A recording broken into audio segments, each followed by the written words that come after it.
Habari, mimi ni Dke. Arul Ebeneza Daniel.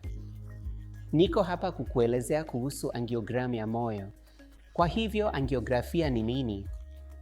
Kwa hiyo, angiogramu kimsingi ni mtihani wa uchunguzi. Sio matibabu. Ni mtihani wa uchunguzi. Je, unatambua nini? Utapata vizuizi kwenye mishipa ya damu.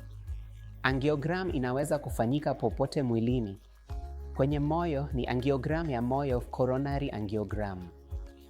Ukiifanya kwenye ubongo, unaita angiogramu ya ubongo, cerebral angiogram na kadhalika. Sasa inafanywaje? Inaweza kufanywa kwa njia mbili tofauti. Kuna kitu kinaitwa coronary angiogram na kingine ni angiogramu ya moyo ya upasuaji, invasive coronary angiogram. Sasa coronary angiogram ni nini? Kwa hiyo, wanadunga rangi maalum kwenye mwili wako, halafu unalazimika kulala kwenye mashine ya CT scan. Kisha, wanatengeneza picha za mishipa ya damu inayokwenda kwenye moyo na wataangalia kama kuna vizuizi kwenye moyo au la. Sasa, tukija kwenye angiogramu ya kawaida, sawa. Kwa hivyo, angiogramu ya kawaida inafanywaje? Kwa hiyo, sisi tunapata mishipa ya damu kwa mkono au kwa mguu na sisi tunaingiza katheta ambayo huenda moja kwa moyo na tunaingiza rangi ndani ya moyo na tunaangalia. Itachukua kama dakika 10 hadi 15.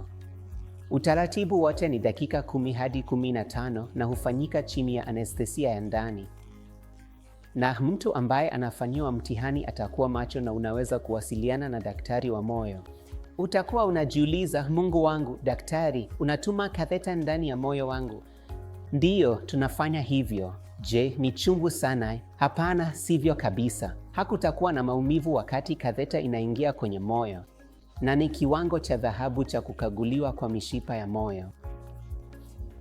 Kwa nini siwezi tu kufanya angiogramu ya CT badala ya angiogramu ya moyo? Kwa kweli ninaogopa kuhusu angiogramu ya moyo. Kwa hiyo, angiogramu ya CT inapendekezwa kwa nani na angiogramu ya moyo inapendekezwa kwa nani? Kwa hivyo, CT angiogramu inapendekezwa kimsingi kwa kwanza, zile wakati unaogopa sana, unajua, katheta ikiingizwa kwenye mwili wako. Na pia inapendekezwa kwa watu ambao, unajua, uwezekano wa wewe kuwa na ugonjwa huo ni mdogo sana, sawa? Vijana ambao wanapata maumivu yasiyoeleweka kifuani, wanaogopa sana kuhusu, unajua, moyo, kama watapata mshtuko wa moyo au la. Kwa hiyo, kwao, angiogram ni utaratibu rahisi sana usioingilia mwili. Lakini kwa watu ambao, ambapo nafasi ya kuwa na vitalu ni kubwa, muungwana mzee, bwana wa kisukari, mvutaji sigara, basi angiogram ya kawaida ya ugonjwa hufanyika. Kwa hivyo ni siku ngapi unahitaji kuwa hospitalini? Siku moja tu. Unakuja asubuhi, unafanya utaratibu, na kisha uende baada ya saa 3-4. Kwa hiyo ndiyo yote. Kwa hivyo, inaweza kufanywa kwa njia sawa kwa angiogramu ya CT.